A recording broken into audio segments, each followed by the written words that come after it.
Hello दोस्तों, स्वागत है आपका अपना चैनल उपेंद्र मैथ में। आज हमारा मोस्ट इम्पॉर्टेंट टॉपिक है कंप्यूटर और कंप्यूटर से टॉप 100 क्वेश्चन देखने वाले हैं, जिसमें कि हमारा पार्ट 1 है। इस पार्ट में हम लगभग 50 मोस्ट इम्पॉर्टेंट क्वेश्चन कंप्यूटर के देखेंगे और यह अनेकों एग्जाम में पूछे गए प्रश्न हैं जो कि बार बार रिपीट होते हैं, चाहे आपका एसएससी हो, बैंक हो, रेलवे हो।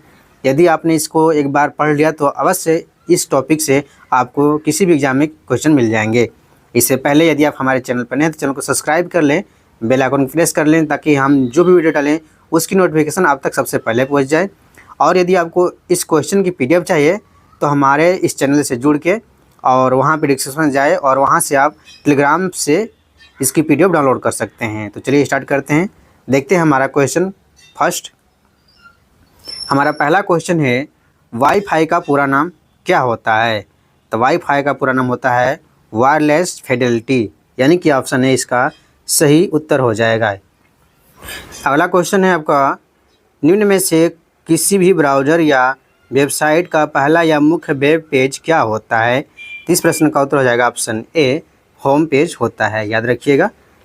अगला क्वेश्चन है, मॉडेम किससे जुड़ा होता है? मॉडेम किससे जुड़ा होता है? तो याद रखिएगा, मॉडेम आपका टेलीफोन लाइन से जुड़ा होता है। तो राइट आंसर आपका ऑप्शन ए हो जाएगा। अगला क्वेश्चन है, किड की स्क्रैबलिंग को क्या कहते हैं? किड की स्क्रैबलिंग को क्या कहते हैं? तो याद रखिएगा, उसे हम किड्स नहीं होगा, ये आपका कोड होगा, ठीक है। क्या होगा? कोड। कोड की स्क्रैबलिंग को क्या कहा जाता है? तो उसे हम इनक्रिप्शन कहते हैं, यानी कि ऑप्शन सी इसका राइट आंसर हो जाएगा। अगला क्वेश्चन देख लेते हैं, बिजली की विफलता के दौरान डेटा के नुकसान को रोकने के लिए किस डिवाइस का प्रयोग किया जाता है? तो वह आपका है यूपीएस, यानी कि ऑप्शन बी इसका राइट आंसर हो जाएगा।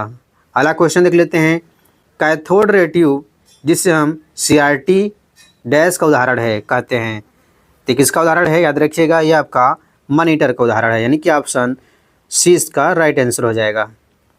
अगला क्वेश्चन है, कंप्यूटर नेटवर्क में लैन का पूर्ण रूप क्या होता है? तो कंप्यूटर नेटवर्क में लैन का पूरा नाम होता है लोकल एरिया नेटवर्क, यानी कि ऑप्शन 20 का राइट आंसर हो जाएगा। दोस्तों, सभी क्वेश्चन किसी न किसी एग्जाम में पूछे प्रश्न हैं, इसलिए सभी को याद रखिएगा, सभी मोस्ट इंपॉर्टेंट क्वेश्चन हैं, जरूर आपके एग्जाम में देखने को मिलेगा। अगला क्वेश्चन है आपका, इंटरनेट पर डेटा ट्रांसमिशन को नियंत्रित करने के लिए नियमों और प्रक्रियाओं का सेट क्या कहलाता है? तो वह आपका डी, यानी कि प्रोटोकॉल कहलाता है। तो राइट आंसर आपका डी हो जाएगा। अगला क्वेश्चन देख लेते हैं, छोटे ग्राफिक चिन्ह होते हैं जो कंप्यूटर स्क्रीन पर प्रदर्शित होते हैं, तो उसे हम क्या कहते हैं? उसे हम आइकन कहते हैं, यानी कि राइट आंसर आपका ऑप्शन ए हो जाएगा। अगला क्वेश्चन देख लेते हैं, 4 बिट अथवा हाफ बाइट कहलाता है, तो 4 बिट को हम क्या कहते हैं? तो 4 बिट को हम एक निबल कहते हैं, यानी कि ऑप्शन बी इसका राइट आंसर हो जाएगा। अगला क्वेश्चन देख लेते हैं, कंप्यूटर में बग एक तरह का डैश होता है, तो कंप्यूटर में बग क्या होता है? तो कंप्यूटर में एक तरह से आपका जो बग होता है वह एरर होता है, यानी कि इसका राइट आंसर ऑप्शन सी हो जाएगा।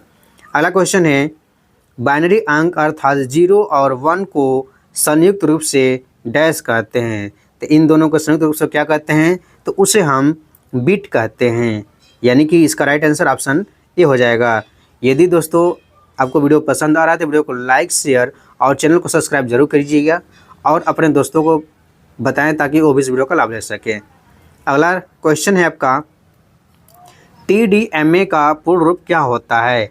टीडीएमए का पूर्ण रूप होता है आपका टाइम डिवीजन मल्टीपल एक्सेस होता है, इसे याद रखिएगा। अगला क्वेश्चन है, MICR प्रणाली का उपयोग मुख्यतः कहाँ किया जाता है? तो इसका प्रयोग आपका बैंक में किया जाता है, याद रखिएगा। इसका फुल फॉर्म होता है मैग्नेटिक इंक कैरेक्टर रिकॉग्निशन होता है।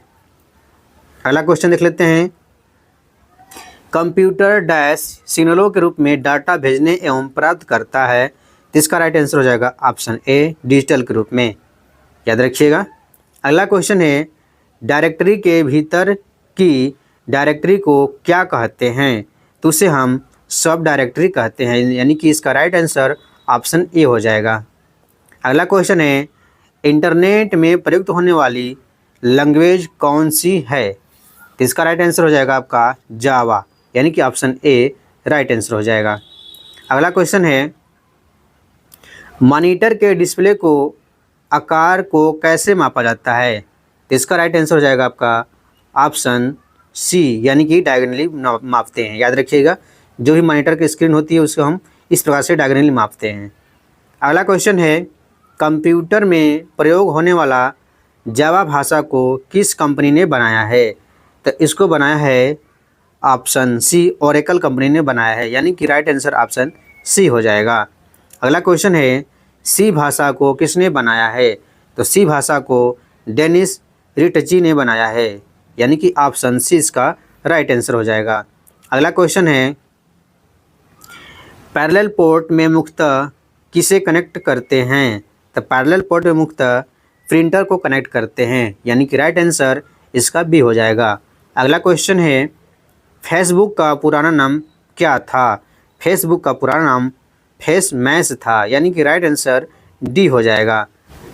अगला क्वेश्चन है, नेटवर्क में कंप्यूटरों को जोड़ने की भौगोलिक व्यवस्था को क्या कहा जाता है? तो उसे हम टोपोलॉजी कहते हैं, यानी कि इसका राइट आंसर ऑप्शन ए हो जाएगा। अगला क्वेश्चन देख लेते हैं, OSI का पूर्ण रूप क्या होता है? तो OSI का पूर्ण रूप होता है ओपन सिस्टम इंटरकनेक्शन होता है, यानी कि राइट आंसर इसका बी हो जाएगा। अगला क्वेश्चन देख लेते हैं। अगला क्वेश्चन है, OSI मॉडल में कितने लेयर होते हैं? तो OSI मॉडल में 7 लेयर होते हैं, यानी कि राइट आंसर डी हो जाएगा। अगला क्वेश्चन देख लेते हैं, सॉफ्टवेयर कोड में त्रुटियां ढूंढने की प्रक्रिया को क्या कहते हैं? तो सॉफ्टवेयर कोड में त्रुटियां ढूंढने की प्रक्रिया को डिबगिंग कहते हैं, यानी कि राइट आंसर ऑप्शन ए हो जाएगा। अगला क्वेश्चन है, किसी भी वेबसाइट नाम में HTTP क्या होता है? तो यह आपका प्रोटोकॉल होता है, यानी कि इसका राइट आंसर ऑप्शन सी हो जाएगा। दोस्तों, यदि आपको वीडियो पसंद आ रहा है तो प्लीज़ वीडियो को लाइक और चैनल को सब्सक्राइब जरूर करिए। गणना और तुलना के लिए कंप्यूटर के किस भाग का प्रयोग किया जाता है? तो इस प्रश्न का उत्तर हो जाएगा आपका राइट आंसर ऑप्शन बी हो जाएगा, यानी कि ALU होता है, जिसे हम अर्थमेटिक लॉजिक यूनिट कहते हैं। याद रखिएगा, राइट आंसर ऑप्शन बी हो जाएगा। अगला क्वेश्चन है, डॉट मैट्रिक्स एक तरह का डैश है। तो डॉट मैट्रिक्स एक तरह का क्या है? तो वह आपका प्रिंटर होता है, यानी कि ऑप्शन सी इसका राइट आंसर हो जाएगा। अगला क्वेश्चन है, कंट्रोल प्लस शिफ्ट और अल्ट कुंजियों को क्या कहते हैं? तो इसे हम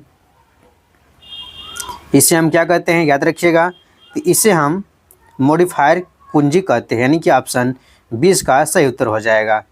अगला क्वेश्चन है, पहला कंप्यूटर माउस किसने बनाया था? तो पहला कंप्यूटर माउस आपका डगलस एंजन बर्ट ने बनाया था। तो याद रखिएगा, इसका राइट आंसर ऑप्शन सी हो जाएगा। अगला क्वेश्चन है, लॉग इन नेम तथा पासवर्ड के सत्यापन की प्रक्रिया को क्या कहलाती है? तो उसे हम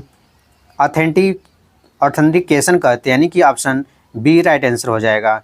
कोड को सांकेतिक शब्दों में बदलना क्या कहलाता है? तो उसे हम इनक्रिप्शन कहते हैं। इसका राइट आंसर ऑप्शन ए हो जाएगा। अगला क्वेश्चन देखते हैं, वायरस का विस्तार रूप क्या होता है? तो वायरस का विस्तार रूप आपका होता है vital information resources under size होता है। याद रखिएगा, ऑप्शन 20 का राइट आंसर हो जाएगा। निम्न में से कौन सा सॉफ्टवेयर सेल्फ रेप्लिकेटिंग सॉफ्टवेयर है जो फाइल्स और सिस्टम को क्षति पहुंचाता है? तो उसे हम वार्म कहते हैं, यानी कि राइट आंसर ऑप्शन बी हो जाएगा। अगला क्वेश्चन है, एक कंप्यूटर वायरस सामान्यतः स्वयं को अन्य कंप्यूटर प्रोग्रामों से जोड़ लेता है। इसका राइट आंसर हो जाएगा ऑप्शन ए ट्राजन हॉर्स होता है। याद रखिएगा। अगला क्वेश्चन है, इलेक्ट्रॉनिक स्पैम का प्रकार है जहां अवांछित संदेश या ईमेल द्वारा भेजे जाते हैं, तो उसे हम क्या कहते हैं? उसे हम स्पैम मेल कहते हैं। याद रखिएगा, इसका राइट आंसर ऑप्शन सी हो जाएगा। अगला क्वेश्चन है, कंप्यूटर हैकर के आकर्षण से अपने आप को बचाने के लिए इंस्टॉल करना चाहिए, तो क्या करना चाहिए? उसे हम सी कहते हैं, फायरवॉल इंस्टॉल करना चाहिए। याद रखिएगा, राइट आंसर ऑप्शन सी हो जाएगा। अगला क्वेश्चन है, निम्नलिखित में से कौन सा कंप्यूटर मेमोरी में प्रवेश होता है परंतु यह न तो वायरस है और न ही अपने को मेमोरी में कॉपी करता है? तो उससे हम क्या कहते हैं? उसे हम लॉजिक बॉम्ब कहते हैं। याद रखिएगा, यानी कि ऑप्शन सी इसका राइट आंसर हो जाएगा। अगला क्वेश्चन है, इंटरनेट पर प्रयुक्त होने वाला मानक प्रोटोकॉल है। तो इंटरनेट पर प्रयुक्त होने वाला मानक प्रोटोकॉल आपका हो जाएगा TCP/IP होता है, यानी कि राइट आंसर ऑप्शन सी हो जाएगा। अगला क्वेश्चन है, HTML में टैग्स जिसमें कीवर्ड होते हैं के डैश के बीच होते हैं, तो वह आपका होता है एंगुलर ब्रैकेट के बीच में होता है, यानी कि राइट आंसर ऑप्शन बी हो जाएगा। www से क्या तात्पर्य है? तो याद रखिएगा, इसका तात्पर्य है वर्ल्ड वाइड वेब, यानी कि ऑप्शन सी इसका राइट आंसर हो जाएगा। अगला क्वेश्चन है, वर्ल्ड वाइड वेब का आविष्कार किसने किया था? तो वर्ल्ड वाइड वेब का आविष्कार टिम बर्नर्स-ली ने किया था, यानी कि ऑप्शन बी इसका राइट आंसर हो जाएगा। अगला क्वेश्चन है, हम डैश पहुँचते हैं, तो क्या इसका उत्तर हो जाएगा? उत्तर राइट आंसर वो हो जाएगा आपका ब्राउज़र पर पहुँचते हैं, यानी कि राइट आंसर ऑप्शन बी इसका हो जाएगा। अगला क्वेश्चन है, URL क्या होता है? तो याद रखिएगा, URL आपका किसी भी डॉक्यूमेंट या पेज का www पर एड्रेस होता है, यानी कि ऑप्शन डी इसका राइट आंसर हो जाएगा। अगला क्वेश्चन है, इंटरनेट पर सामान या वस्तुओं के लेन देन की प्रक्रिया को क्या कहते हैं? जिसे हम ई-कॉमर्स कहते हैं, यानी कि इसका राइट आंसर ऑप्शन सी हो जाएगा। अगला क्वेश्चन देख लेते हैं, विंडोज़ में किसी टेक्स्ट को ढूंढने के लिए कुंजी है, तो कौन सी कुंजी है? वो आपका Ctrl+F कुंजी है, यानी कि ऑप्शन बी इसका राइट आंसर हो जाएगा। अगला क्वेश्चन है, कट कमांड के लिए कीबोर्ड शॉर्टकट है, तो कट कमांड के लिए कीबोर्ड शॉर्टकट आपका क्या है? याद रखिएगा, इसका राइट आंसर Ctrl+X है। अगला क्वेश्चन है और हमारा आज का लास्ट सवाल है, कंप्यूटर में टास्क बार कहाँ स्थित होता है? तो कंप्यूटर में टास्क बार आपका स्क्रीन के निचले वाले भाग पर होता है, यानी कि राइट आंसर ऑप्शन सी हो जाएगा। आज का हमारा टारगेट कंप्लीट हुआ। यदि आपको वीडियो पसंद आया तो प्लीज़ वीडियो को लाइक और चैनल को सब्सक्राइब जरूर कीजिएगा। और हम इसका जल्द ही पार्ट 2 लेकर आने वाले हैं, जिसमें कि हम उसमें 50 क्वेश्चन लेंगे और वो भी मोस्ट इंपॉर्टेंट क्वेश्चन होंगे। तो चलिए आज के लिए रहने देते हैं, अब मिलते हैं नेक्स्ट वीडियो में। तो आज के लिए धन्यवाद।